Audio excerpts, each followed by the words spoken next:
really happy to be able to come on and first of all hear about the book and give a little opening. Oh, I appreciate it. Yeah, yeah. And Let where me do you just, live now? excuse me, let me just say goodbye to my brother, Sid. Oh, I'm sorry. I didn't see other No, people. that's okay. Yeah, I'm gonna move him, if that's okay. I'm gonna move you back to the attendees as soon as you let me know it's okay. Yeah. And where do you live now? Okay. Goodbye to my brother, Sid. I'm sorry. I didn't see. That's okay. Nice to meet you. Yeah, I'm gonna move him, if that's okay. I'm gonna move Yeah, it's you okay. to the attendee. Okay. Yeah, oh, Ronnie? Yes. Hi. Okay. Oh, no, look at that. So where do you live now? I can't move you to attendee, so you're just gonna hang out with us. So, Jerusalem. nice to meet you. You can turn off your camera if you don't want to be seen, or keep it on. Nice to meet you. But nice to meet you. And welcome Thanks to for all those who have started to join. Great. Excellent. Oh, Vivian and Etty, nice to see you, or not see you, but.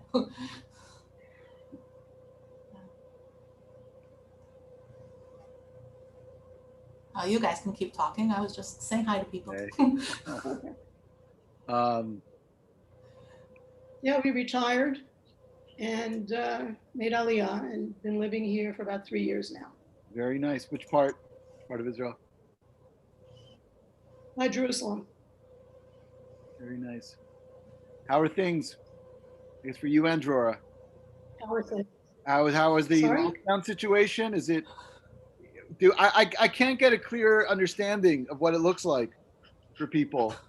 You can move, you can't move. You can, right? Uh, I, I think your understanding is similar to our understanding as things change. Hear that? But it's not only here, I have to tell you. My daughter in Stanford, so she doesn't know if we can even come visit her because you might not be allowed on campus. And if you are, you might have to have a test first, and then you have to wait 4 days to have a test first. In California, she's at. She lives on campus. So. Right. Hmm? Well, they probably have a very good regimen of test taking and all that, right? They're probably testing all the time. That's what I hear. Every week, every few weeks, yeah. Yeah, the schools that are doing it well seem to be able to do that, you know. That's yeah, and also Stanford, I was only there once, but it kind of is in its own, it's big, it's in its own world. YU Yeah, is so. not. We are smack dab in the middle of a Right. of a very busy, complicated city, and I don't. There's going to be anywhere from like a third to about half the students are planning to come back in next week to campus. Wow. So, but most classes are on Zoom. Almost everything's on Zoom. It's more for the Sure. social experience. And Dror, are your daughter's classes on Zoom, or are they in person? Well, she's a PhD student, so I mean, she only has 1 or 2 classes, and they're on Zoom. Yeah. They're on Zoom, yeah. But she has to go into lab. They have to go into lab. What sort of science is she doing? Chemical engineering.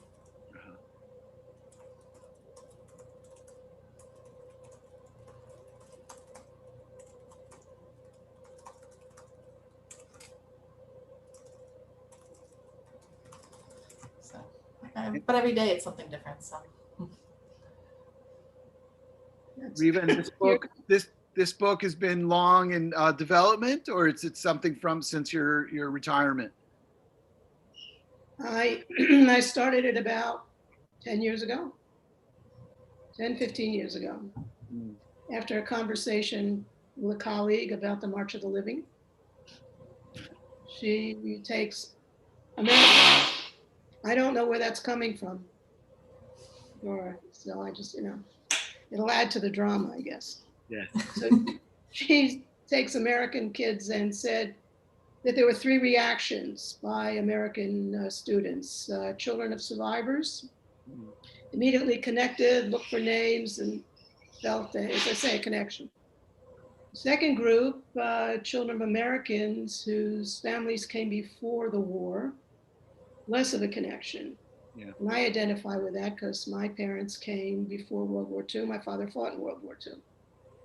Third group, children of parents from Middle East and North African families, no connection or next to no connection. And it seemed to me that because the World War II and Shoah particularly is part of the Israeli historical narrative, that the gap between Ashkenazi men and Sephardim is even wider if the children of Middle Eastern and North African Jewish families feel no connection at all. Wow. So I decided to write the book because there is a connection. Thank God they weren't annihilated during the Holocaust, but there is a story to tell, and that's why I wrote the book. Yeah. Also widens the the lens of what's important. Sure. Yeah. Sure. You want to say hi to Beth too? I met her, I don't know what day it is. It's Wednesday. I met her on Sunday in our Arabic class, so I have to say hi. Oh, and here's Michal. So Michal, if you just, oh, she doesn't hear us yet. Okay. Let me, she's going to sit with us here too, but she'll keep her camera off. Okay, Michal? Oh, we already have a hand up. Gail has a hand up. So anything, so we're not going to totally start yet. We'll give everybody 2-3 minutes, but I'm going to say now anyway. No, okay, so Beth just asked if the lecture has begun. It is not. We're just hanging out a little bit. I'm not sure why the audio would be low. Do you have an external mic, maybe, Reeva? No, usually I use the one on the computers. It's okay, low. So if everybody turns up their volume. Reeva, maybe you can get closer to the computer? I can do, yeah, is that better? I think it's a little better. I didn't. Oh, now it just got better, she said. Excellent. Okay. And Gail, I see your hand is up. The best thing to do for anybody is if you have something technical or something you just want to say hi, then put it in the chat. If you have questions for Reeva, please put them in the Q&A and I'll be monitoring that so Reeva doesn't have to, or sorry, Professor Simon doesn't have to. Do you prefer that I wait until the end to ask you the questions, or would you prefer that I interrupt if there's something pertinent? I think till the end, otherwise we may never finish. I hear that too. Okay, so keep in mind, I will be monitoring the Q&A, but we're not going to ask the questions until the end. And I guess, so hi Vivian, that's one thing, but also Etty is sharing even before we start that she has an aunt who was born in Algeria and her 7-month-old baby and her were murdered in Auschwitz. Yes. So I'm sure we have a few people here with those types of stories, which may be interesting if we have time at the end to share. So thank you, Etty. Okay. So I think without further ado, why don't we get started here? I'm going to hand it over to Ronnie in a minute Professor Perellis. You deserve it. You worked hard for it, both of you. So I am here today with Professor Spector Simon and Professor Perellis to continue our new works series. We had a very interesting lecture last week, and I am looking really forward to this book, especially because I read it from start to finish. And if you haven't yet seen our little video clip on it, 5-minute snippet, then please look at our Facebook site because obviously you're not going to get the full impact like you will today, or from reading the book. But the idea is to start dropping these hints with everybody, and I'm sure Professor Simon will share with us more why it's important and what it means to us. So as we are co-sponsoring one more time I'm going to say, if you have questions, please put it into the Q&A, type them in. I will ask Professor Simon at the end.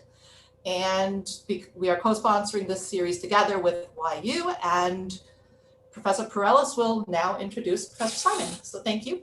I'm going to go on mute. Thank you. It's really an honor to be here, really an honor to welcome Professor Reeva Spector Simon to the New Works Wednesdays. It's a great, nicely alliterated name for a great series. Really, the Institute for Jewish Experience at the American Sephardi Federation has selected some really exciting work, path-breaking work on the variety and complexity of the Sephardic experience. And today's book is no exception to that. In fact, it's a fitting opening for this great series. And as the director, I'm a professor of Sephardic Studies at Yeshiva University, but I'm also the director of the Rabbi Arthur Schneier Program for International Affairs.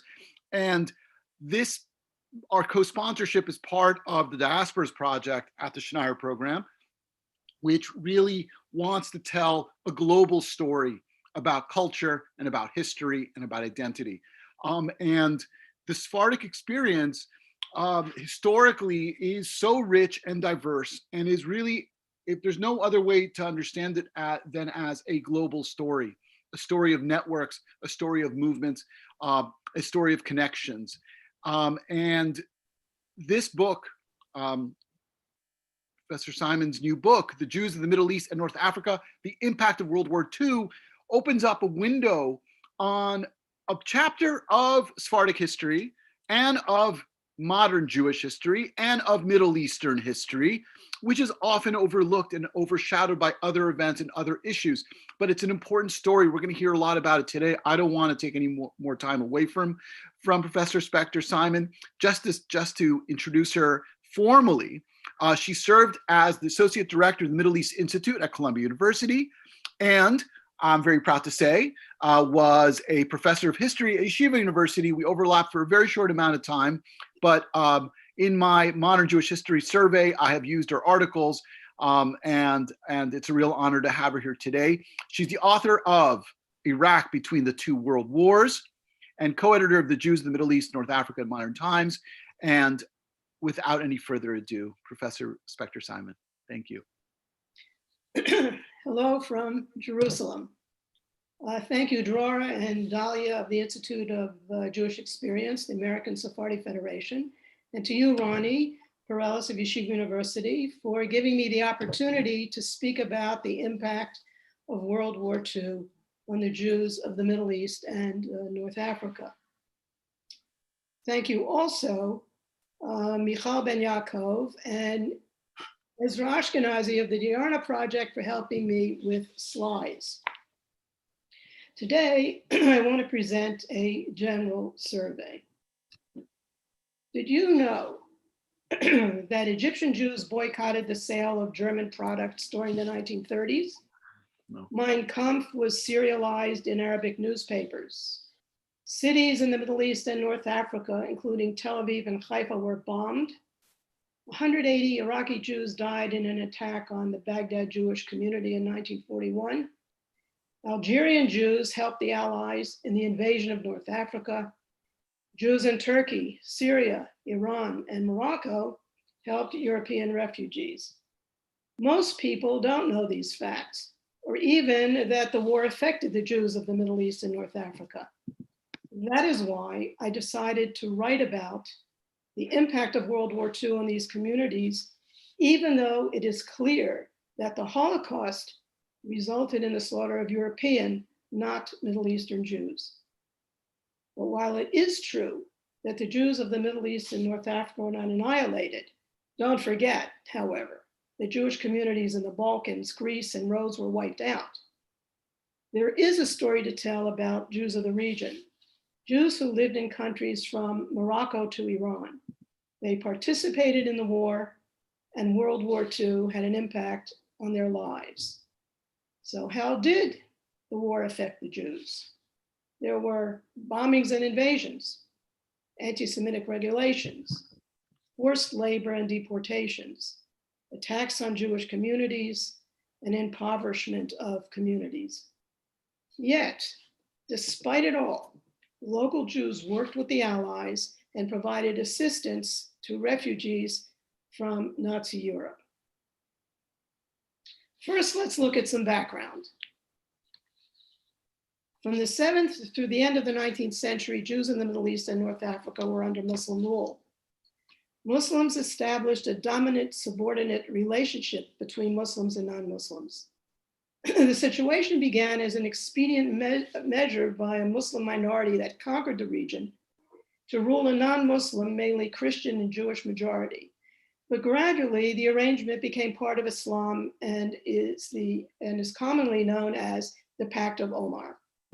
Non-Muslims were known as Dhimmi or Ahl al-Dhimma, people of the Pact. As Dhimmi, Jews paid a special tax known as the jizya.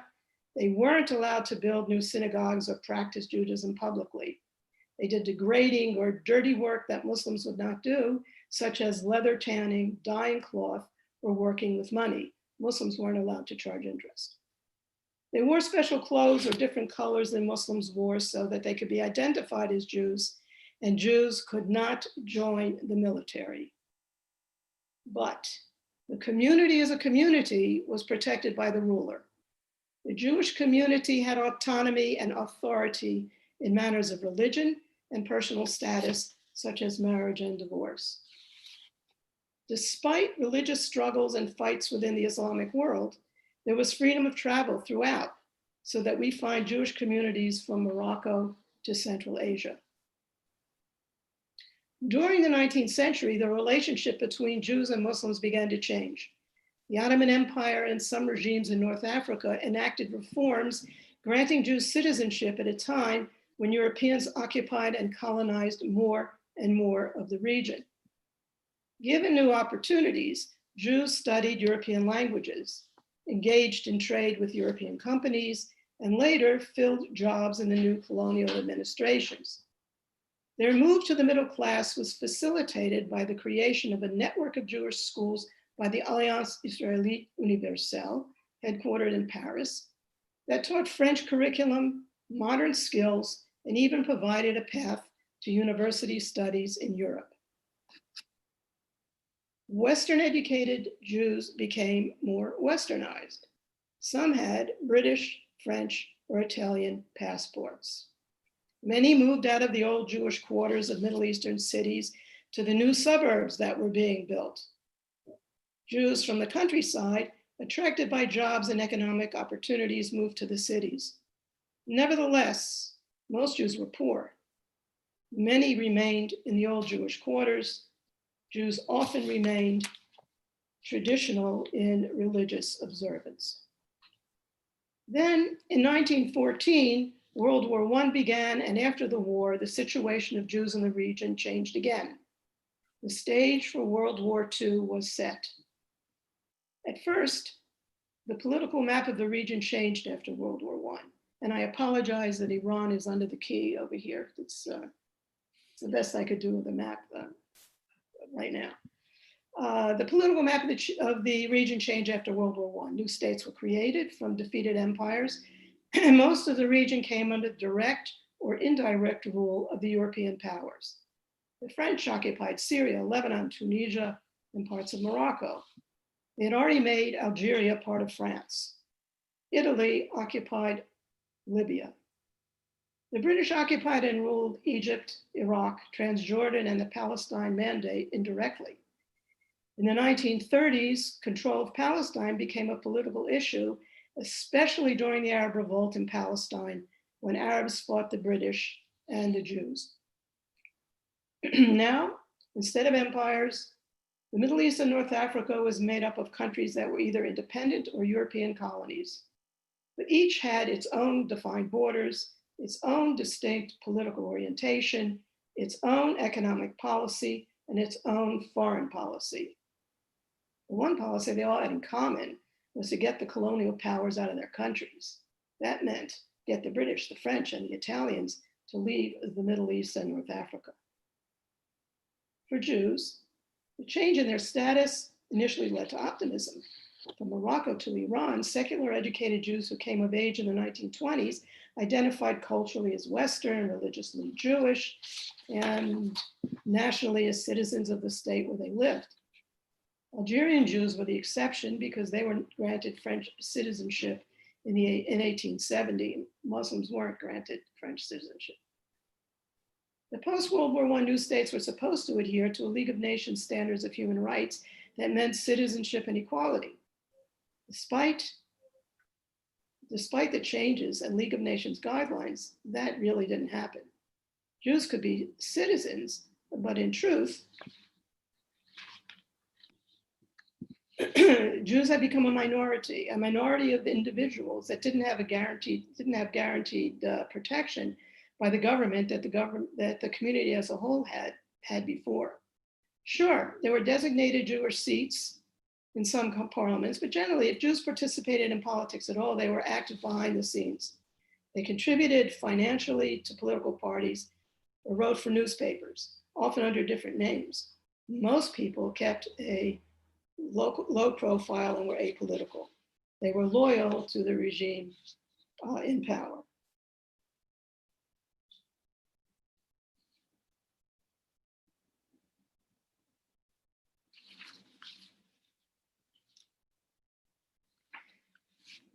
The post-World War I new states were supposed to adhere to League of Nations standards of human rights that meant citizenship and equality.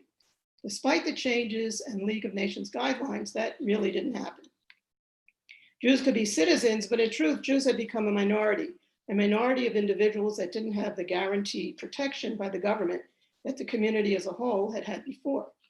Sure, there were designated Jewish seats in some parliaments, but generally, if Jews participated in politics at all, they were active behind the scenes. They contributed financially to political parties, wrote for newspapers, often under different names. Most people kept a low profile or were apolitical. They were loyal to the regime in power.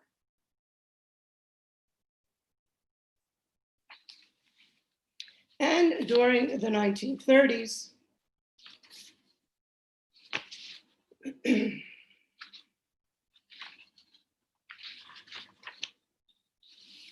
nature of politics also began to change. The optimism of the 1920s receded. Peoples of the region began to assert new identities based on an ethnicity that left Jews out. Persians traced themselves to Indo-European origins and renamed the country Iran. Turks claimed their ancestors were Hittites or even Sumerians, as they too tried to create an Indo-European identity. They forced their citizens to speak Turkish, and Jews were cautioned not to speak Ladino in public. Arab nationalists, Pan-Arabs, wanted to unite Egypt, the Arabian Peninsula, and the countries of the Fertile Crescent, including the land of Israel. Although Arabness began as a secular movement, it soon became clear that Arabness could include Muslims and Christians, but not Jews, even though many Iraqi Jews, for example, were educated in government schools and considered themselves to be culturally Arab and had very little interest in Zionism. Despite pleas to be viewed as Jewish citizens of their various countries, the term Jew and Zionist began to blur as more Middle Eastern countries became independent and adopted support for the Palestinian Arabs in their foreign policies.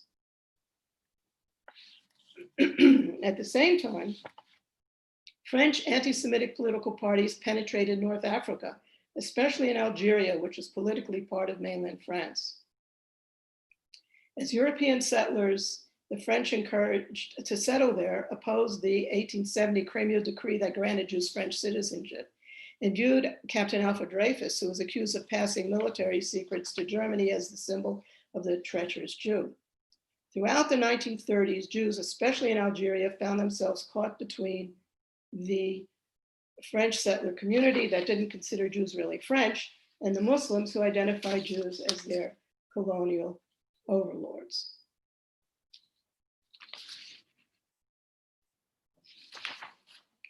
In addition, during the mid-1930s, Middle Eastern ethnic nationalism became tinged with anti-Semitism.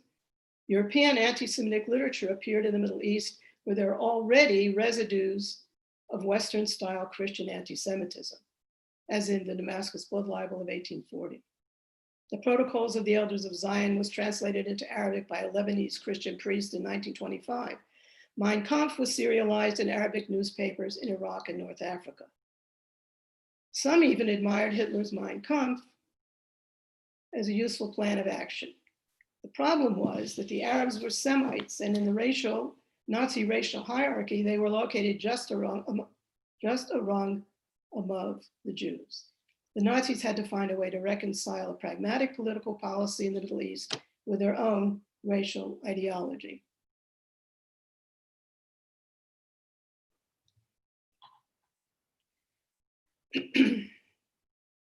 German diplomats in the region advised that anti-Semitism be changed to anti-Judaism in Arabic translations of Mein Kampf. Bosnian Muslims were classified as Islamo-Germans, and the Mufti of Jerusalem, Al-Hajj Amin al-Husseini, was declared to be an Aryan. After all, he had fair skin, reddish hair, and blue eyes. Solution to the race problem was especially important in 1936, so that Arabs and Muslims could attend and participate in the Olympic Games in Germany. Hitler hoped for an alliance with Britain and didn't think that the inferior peoples of Asia and Africa could throw off the yoke of the racially superior Anglo-Saxons.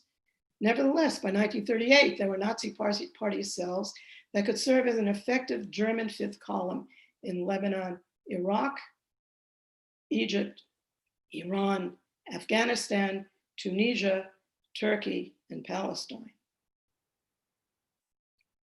Despite the Nazi presence in the Middle East and North Africa, Jews in the region were among the first to take action against the Nazis. In 1933, Egyptian Jews formed the International League Against Racism and Anti-Semitism and boycotted German goods. The boycott spread throughout communities in the Middle East and North Africa. German officials launched a counter-campaign and a lawsuit. But fearing possible disorders and financial repercussions, the Egyptian and British authorities intervened to halt the boycott and to quiet the most vocal aspects of the campaigns on both sides. The boycott continued unofficially, however, on the individual level. When World War II broke out in 1939, it didn't seem that the Middle East and North Africa would be affected by what was essentially a European conflict. The Allies, Britain and France, controlled the Mediterranean. Britain, with its Middle East headquarters in Egypt, was dominant in the Eastern Mediterranean, where her main concerns were to control the Suez Canal and to keep the oil from the Persian Gulf flowing. The French fleet was stationed in the Western Mediterranean, and France occupied most of North Africa. But the Nazi blitzkrieg that resulted in the French surrender in June 1940 changed everything and brought the region directly into the war. The armistice divided France in two. Germany occupied the area in the north, and in the south, there was a French-controlled government located at Vichy. France has overseas territories and colonies in the Middle East, Syria, and most of North Africa were placed under the jurisdiction of Vichy. The consequence of the French surrender meant that Britain now stood alone, not only in Europe, but also in the Mediterranean, and that the anti-Semitic regulations imposed on Jews in Europe were now extended to Jews in French overseas possessions.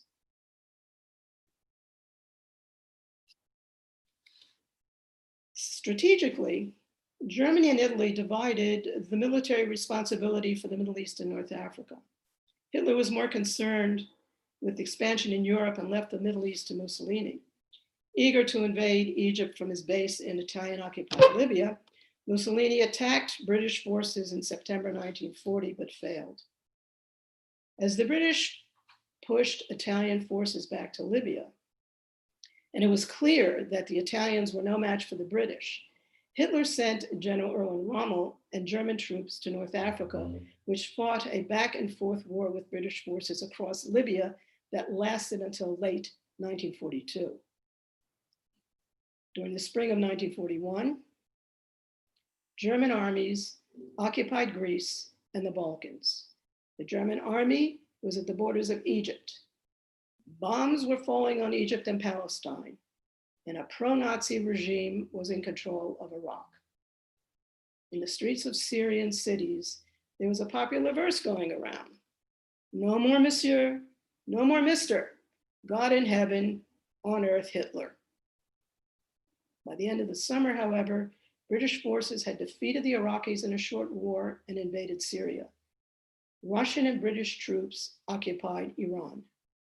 But as the war in North Africa continued, in May 1942, the Germans reached El Alamein, some 70 miles from Alexandria. By that time, the United States entered the war, and plans were being made for an Allied landing in North Africa on the way to an Allied invasion of Europe. The successful landing on November 8, 1942, Operation Torch, led the way to Allied victories in Tunisia, and by January 1943, military operations in the Middle East ended. We should note that in 1939, none of the independent countries in the region that had Jewish populations declared war on Germany or Italy. For the Jews in the Middle East and North Africa, the worst period of World War II was between 1940 and 1943. Overall, Jews, like the rest of the population, suffered from the general impact of war, shortages in food rationing, economic hardship, and general deprivation. There were about 1 million Jews in the region. But there was more. There were bombings and invasions, anti-Semitic regulations, forced labor and deportations, attacks on Jewish communities, and the impoverishment of communities. Communities in the war zone were bombed. Between 1940 and 1942, Libya was occupied and reoccupied by British and Italian troops. Tripoli and Benghazi were bombed repeatedly. Jews found refuge in underground shelters and in neighboring Libyan Arab villages. As troops moved east, Egypt became a target of Axis bombing raids as the Italians bombed Egypt. During the summer of 1941, some 90,000 people fled Alexandria for Cairo, as hospitals and the main waterworks of the city were bombed, flooding a good part of the city. Some 35,000 people also left Cairo when German troops commanded by General Rommel reached El Alamein, 70 miles from Alexandria. In June and July of 1941, some 42 planes bombed Haifa and Acre. In one raid, Italian planes dropped nearly 4 tons of bombs on Tel Aviv, an open city that did not have an early warning system or anti-aircraft guns. 125 people died, 117 Jews, 7 Arabs, and 1 Australian soldier. And there was extensive property damage. The British refused to provide anti-aircraft guns. They said they didn't have them to defend London, which was also being bombed. Sorry, I'm going to interrupt for 1 second. I apologize, but if you could move a little closer to the microphone, people are saying that they. Can you hear me? Thank you. I'm sorry. Okay, is that better? Yes. Okay. British planners in Cairo considered worst case scenarios and thought about moving troops first to Palestine and then to India. But there were no plans for the evacuation of Jewish civilians. Jews in Palestine worried about a Nazi invasion and an Arab attack, and were worried about their relatives in Europe as news of the Holocaust reached them. Leaders of the Jewish community even drew up plans for a Masada-like last stand at Mount Carmel. Jews were subject to anti-Semitic regulations. Beginning in 1940 and until 1943-44, the anti-Jewish laws in France affected Jews in Syria, Algeria, Morocco, and Tunisia. Jews in Algeria, which was politically part of mainland France, lost their citizenship. Even if they fought for France during World War I and received medals of valor, they couldn't own real estate except for their homes, and there were quotas on the numbers of Jews allowed in the professions and attending school. Syria, Tunisia, and parts of Morocco were French overseas territories that were assigned by the 1940 Armistice Agreement to the pro-Nazi Vichy French regime. The Vichy government imposed anti-Semitic regulations on Jews in these countries. For example, a Jew could not be a banker, money changer, agent for stocks and loans, sports commissioner, journalist, except for religious or scientific periodicals, a theatrical director, and entertainment impresario. There were quotas on the numbers of Jews who could be lawyers and doctors. The problem was that quotas on the number of Jewish doctors affected everyone because the health sector in these countries was dominated by Jews, especially European immigrants, so that the general health of the population was endangered. In Morocco, Jews had to live in the Mellah, the old Jewish quarter, a situation that led to overcrowding and health hazards. Generally, Jews received less than half the food rations non-Jewish Europeans received. There were internment camps. Thousands of Jews were sent to internment camps or worked as forced laborers in North Africa. During the late 1930s, internment camps were set up in southern France near the Spanish border for political prisoners and thousands of refugees fleeing the Nazis from Germany and Austria. When France capitulated to the Nazis, camps were also set up in Morocco and Algeria to intern primarily European Jews. These included demobilized Jewish soldiers who had volunteered to serve in the French army, Algerian Jewish political prisoners, refugees taken off of passenger ships, and people who had managed to find shelter in Algeria. Jews from camps in southern France who had been grabbed in raids during mass deportation of foreign Jews in August 1942 were sent to labor camps as, quote, volunteers in areas under French control in Morocco and Algeria. There's no record of many of the internees because men who were stateless were, as a result, invisible to foreign relief organizations. So we have a view of a couple of the ruins of a couple of the camps. Men were also sent to work on what was known as the Trans-Saharan Railroad, a French plan to link Algeria and sub-Saharan Africa. Men had to lay track across more than 1,000 miles of desert in areas of strong winds and little water, in daytime temperatures reaching 125 degrees Fahrenheit, followed by bitterly cold nights. In these camps in Algeria and Morocco, men were herded into crowded camps consisting of barracks and tents with little to no protection from the heat and cold. The camps were often run by anti-Semitic former legionnaires and local Arabs who tortured prisoners for the smallest infraction. The former internee met Sophie Freud, the granddaughter of Sigmund Freud, while in Casablanca waiting for a visa to the United States.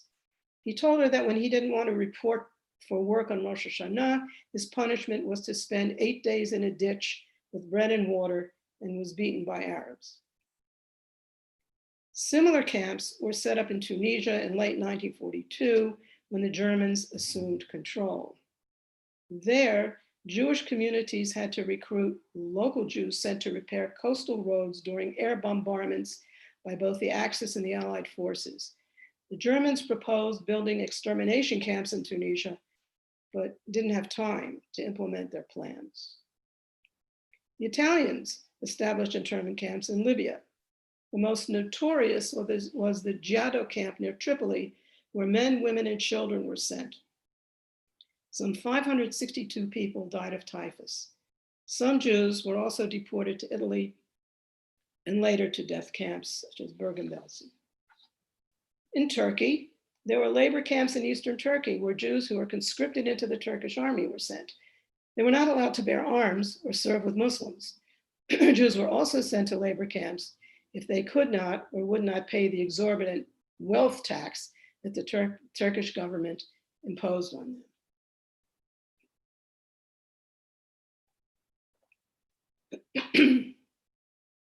Jewish communities were attacked. The most notorious attack on a Jewish community was the attack on the Baghdad Jewish community in June 1941, known as the Farhud. Iraqi Jews were shocked because they were the most Arabized Jews in the Middle East and had never experienced such an attack. It occurred when Iraqis lost a short war against the British forces, which by treaty the British forces had military bases in Iraq. The Iraqi government, backed by pan-Arab nationalist military officers and the Mufti of Jerusalem, who had found sanctuary in Baghdad after fleeing the British in Palestine, negotiated with Berlin for support for the war, but didn't receive it in time. As the retreating soldiers moved towards Baghdad, mobs in the city attacked the Jews on June 1st and 2nd, which happened to be the holiday of Shavuot. The attack, or Farhud as it is called in Arabic, and some Jews call it the Shavuot attack, resulted in the deaths of 180 Jews. Some 500 businesses were looted, and more than 900 buildings housing more than 12,000 people were pillaged. Some Jews fled to Iran, and some went to India, but few could enter Palestine because of the immigration restrictions of the British White Paper. By the end of the summer, calm was restored. Nevertheless, the Farhud was a traumatic event for the community and has had a lasting impact. Communities were impoverished. The Turkish government imposed an onerous conditions on the local Jewish community. There was forced conscription in 1940, and shortly thereafter, the government imposed an exorbitant wealth tax, or the varlik, on the impoverished Jewish community. It was supposed to tax the wealthy, but it hit the poor also. For example, a man who returned to Istanbul from serving in the Turkish military and began to work as a tutor, barely making a living, was double taxed as a big capitalist because his address could be both Istanbul, Asia, and Istanbul, Europe. Part of Istanbul was in Asia, part of Istanbul was in Europe. People could appeal, but few of the appeals were addressed. Those who couldn't pay the tax by the deadline had their property confiscated and were sent to labor camps in Eastern Turkey. Families left behind had no financial support. Confiscated property was owned by Turks and never returned. In Tunisia, policy regarding Jews was made and implemented by the Vichy French and the Italians until late 1942 when the Germans took control. Ordered to hold Tunisia at all cost, they brought in the SS and began plans for the extermination of the Jewish population. Germans sent Jews to labor camps to repair bombed out roads. They extorted money, imposed exorbitant fines that bankrupted the community. And as the Allies approached, the Germans stole everything they could use.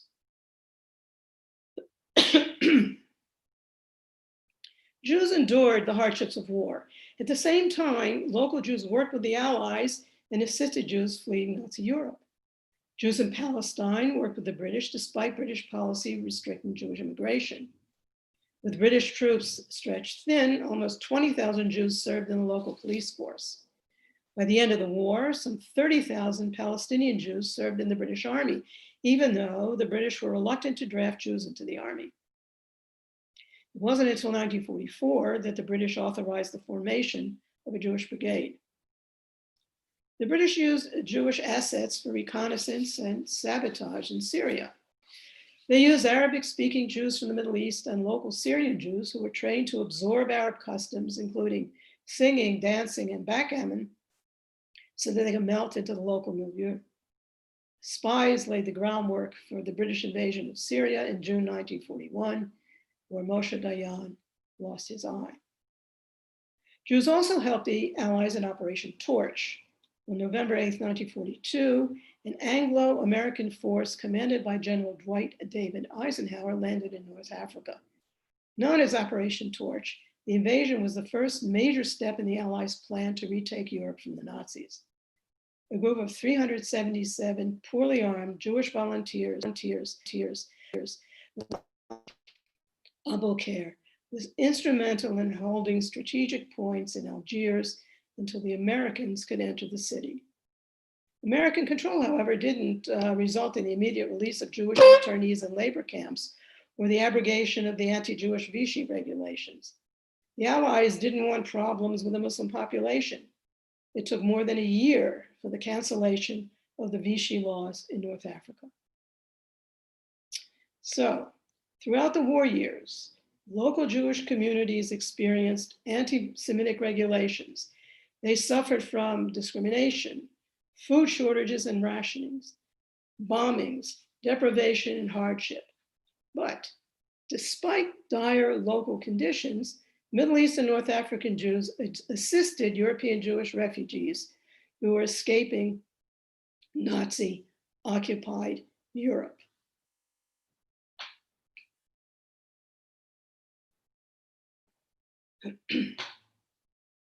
Let's look at 3 examples. Iran. In 1941-42, a large group of Polish Jews, including 871 children, escaped via the Soviet Union and entered Iran, which is on their way to Palestine. At the time, Iran was occupied by both the British and the Russians, who invaded the country in September 1941. The Jewish refugees were among the more than 20,000 Polish soldiers and civilians fleeing the Nazis that Stalin allowed transit through the Soviet Union. In Iran, the impoverished Jewish community was already supporting Iraqi refugees from the Farhud. For more than a year, the local Tehran community was instrumental in providing food, clothing, and medical care for the refugees and saw to the education of children until representatives of the Jewish Agency arrived to escort the Tehran children to Palestine. In the East, in the Eastern Mediterranean, the escape route for Jewish refugees from Europe was through Turkey. It ran through the Black Sea to Turkey and on to Syria and then to Palestine. Turkey, which remained neutral throughout the war, was a center of espionage. German agents operated in the country, as did the British, who organized escape lines through Greece and the Balkans for Allied soldiers and the POWs, and later representatives of the Jewish Agency who worked to rescue Jews from Nazi-occupied Europe. Yes, in the 1930s, Turkey offered academic posts to German Jewish refugees, but it had a mixed record later with regard to Jewish refugees fleeing the Nazis.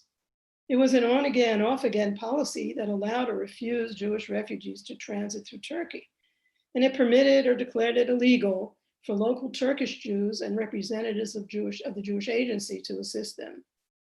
Although the Jewish community was financially decimated by the Varlik tax, leaders of the Istanbul Jewish community formed a refugees rescue committee to house and feed Jews who had made it to Istanbul until they could make their way to Palestine.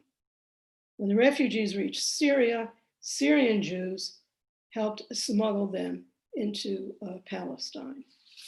And in the Western Mediterranean, there was Casablanca.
imprisoned Europe turned hopefully or desperately toward the freedom of the Americas.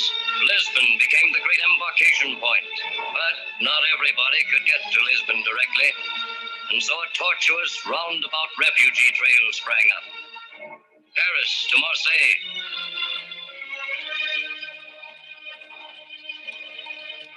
across the Mediterranean to Oran,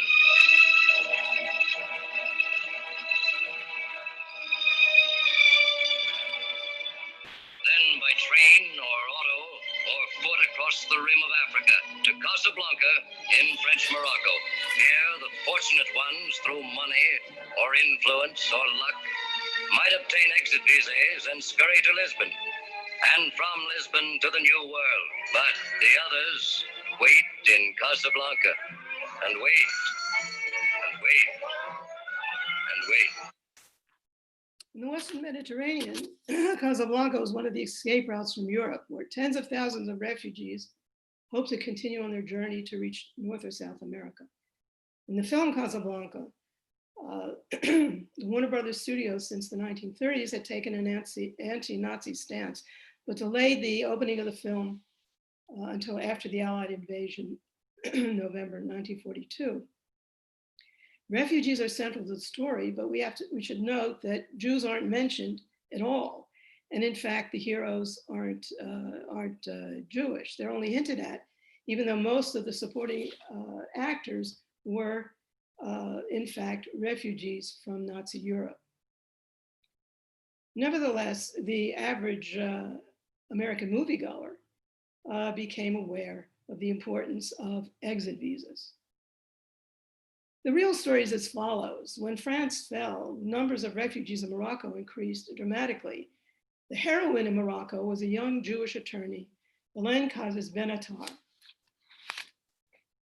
From the summer of 1940, when she assisted refugees on a ship in Casablanca harbor that was not allowed to disembark, through the end of the war, Benatar was instrumental in aiding tens of thousands of European refugees. She intervened with civilian and military authorities, provided the necessary guarantees, and arranged for exit visas, housing, and medical treatment, often working in cooperation with international aid organizations, including the Joint Distribution Committee, HIAS, and later with the Quaker American Friends Service Committee. After Operation Torch, she worked with the Allied authorities to release internees from labor camps and to provide housing and jobs for them.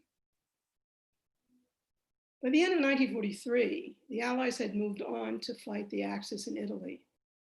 The 30,000 or so predominantly Turkish and North African Jews who were stranded in Europe during the war used ingenious methods to evade capture by the Nazis, and some were rescued by Turkish, Iranian, and Moroccan Muslims. In Morocco and Tunisia, the local rulers tried to alleviate the harsh conditions imposed on their Jewish subjects.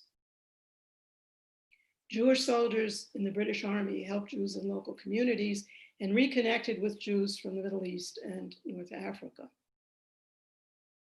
So as we've seen, during the war, Jews in the Middle East and North Africa experienced bombed cities, looting, starvation, attacks and murder, deportation, and forced labor.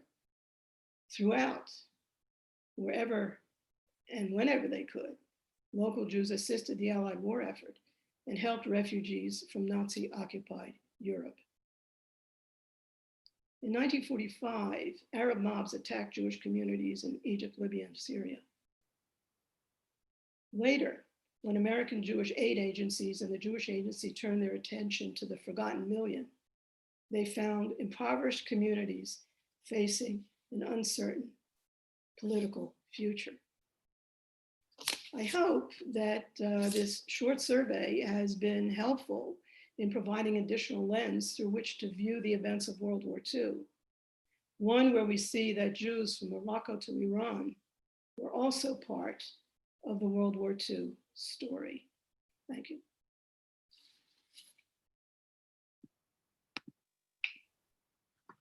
Thank you, Professor Simon. Sure. I think Drora was going to read some of the questions.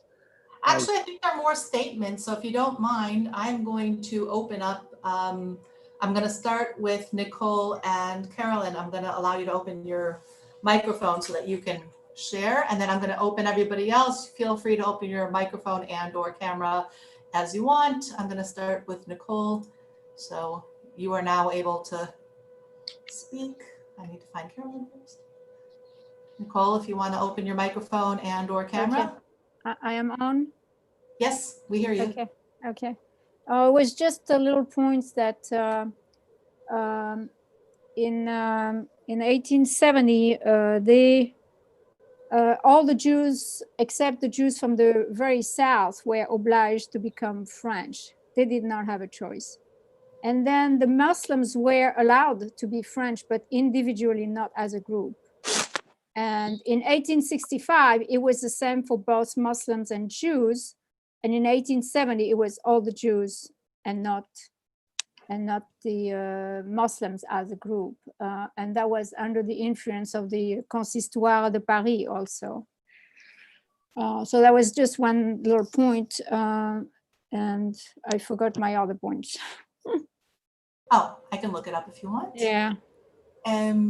So Algerian Jews. Yes. The Jews also were placed in forced labor camps, like Algerian Jews after the Allies landed, and from December 42 to June, until June 43, you had Jews that were male Jews that were sent to camps in the south as forced labor camps to build the Trans-Saharan, to break stones and stuff, to make the roads. They were placed there instead of going to war like the other ones, instead of going to Italy and other countries to fight the war. They were put there, forced to be put there. And that was, as I said, after November 8, 1942. So that was another point, and I forgot my last point.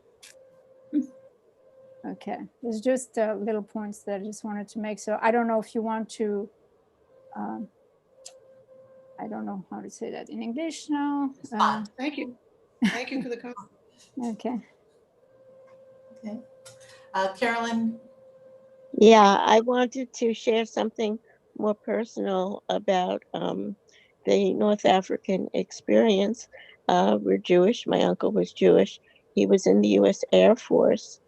And I wrote in the chat that I still have the present he sent me when I was born, because I was born while he was stationed in the U.S. Air Force in Tunisia. And he searched around in Tunis to buy an appropriate gift. It was the first time he was an uncle. And he found this rather roughly made infant-sized little dress made of handmade wool yarn, knitted by hand. And that's what he sent me as my present. I still have it. And I have a whole batch of other things to teach about World War II that way, because when he moved, he was an Air Force photographer in planes. When he moved north, he sent me dolls from Italy. He took pictures from the air as part of he was an Air Force photographer in the war. And my other people sent me these artifacts too. I have another uncle who was wearing a kilt to let the family know he was stationed in Scotland. I had some cousin pass through Hawaii and send me a grass skirt. And I kept these things and I've used them in the classroom myself to teach the history of World War II. I really knew very little about the escape routes through the Muslim countries.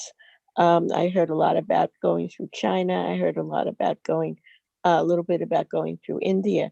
But I really thank you, Reeva, for all this information. It was very enlightening. Thank you. I'm not sure, did people open their cameras because they have a question or just to say hi? That's good too. We're happy to see everybody. So anybody who wants to open your camera, but if you want to ask a question, open your microphone and let us know. I know Ronnie had something. I have a question, and I'm curious about sources. Where did you find the sources for this? Where is this talked about? Was this discussed contemporaneously in newspapers, these issues, or did you have to go into archives, like what, or letters, memoirs? I'm really curious about that side of the process. Sorry if it's a nerdy question, but it's, No, it's not, because it was not an easy job. Since to my knowledge, there was no survey of this, of this topic. Right. So in terms of archival materials, some in the National Archives, some in the, let's see, I actually anticipated this question.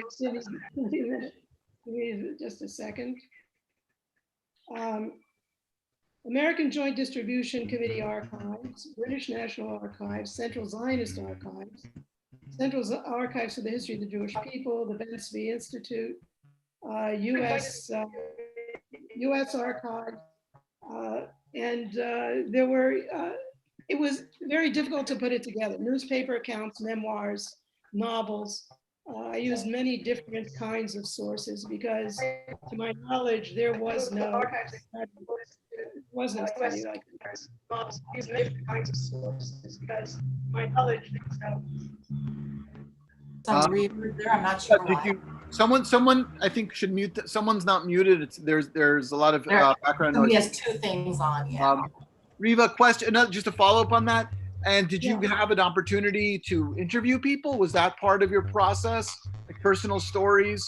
Because I'm sure there's still people who are alive and remember it, and probably those short videos. Reeva, question, did you have an opportunity to interview people? Was that part of your process, personal stories? I'm sure there's still people who are alive. I used memoirs, some interviews, but if I had gone that route, I'd still be on the book. Right. Someone has their thing on their.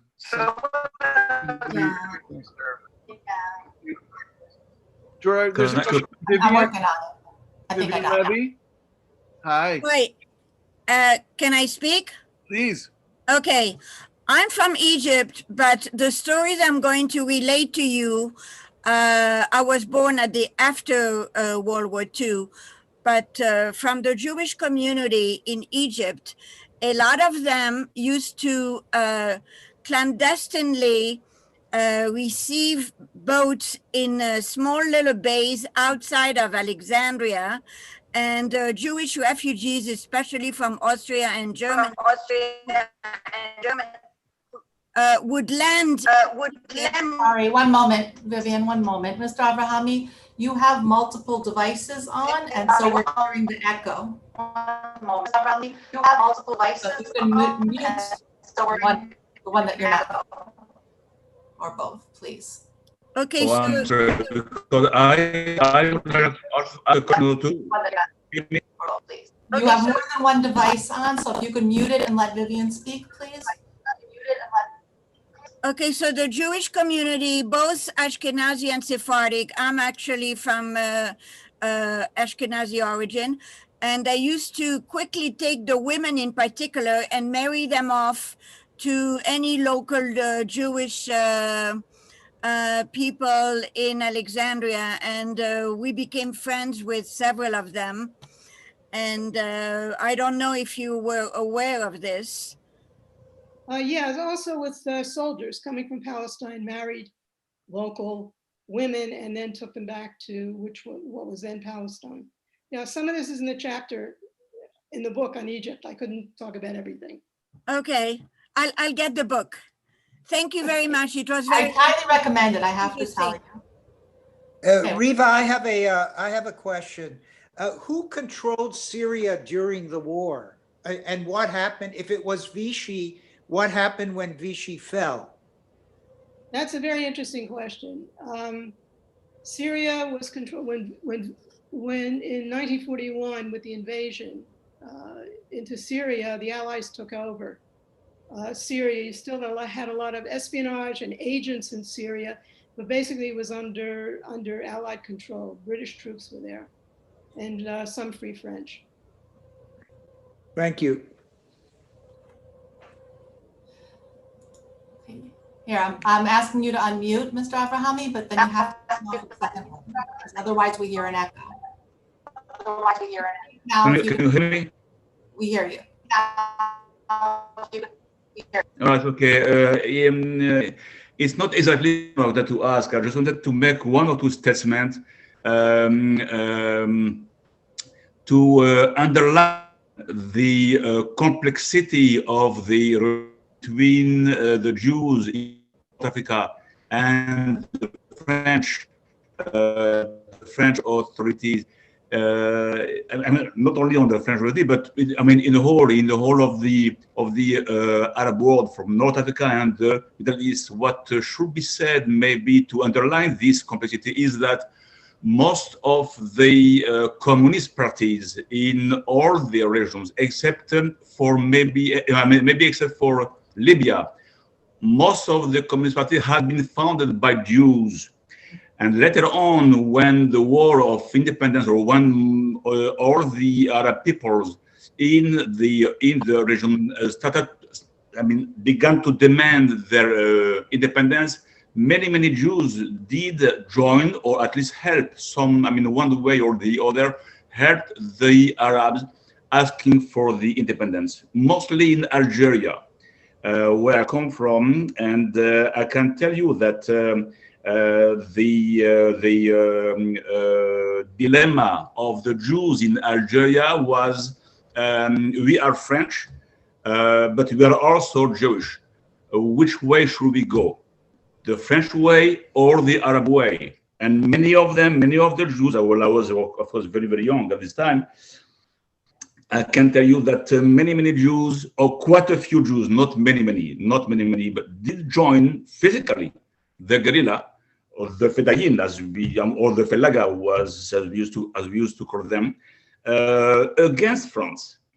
Not that much because they were anti-French, but they were for the freedom of people.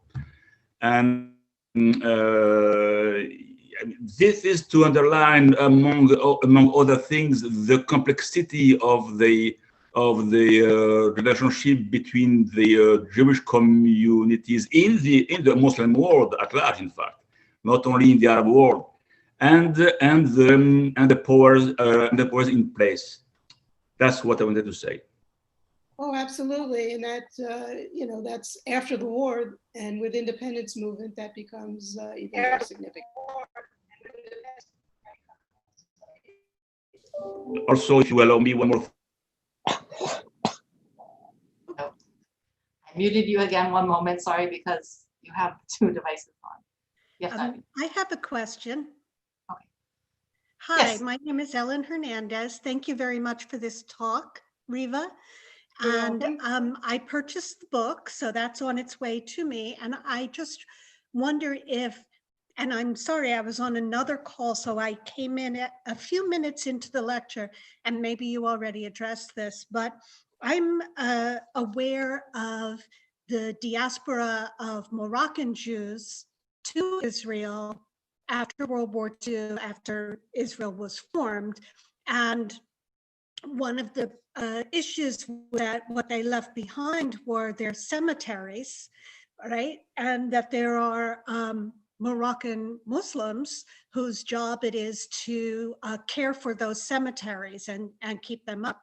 And so there is an organization that has an arrangement with the Moroccan Jewish community, both in Morocco and expats, to plant fruit trees on that land. So the Moroccan Jewish community has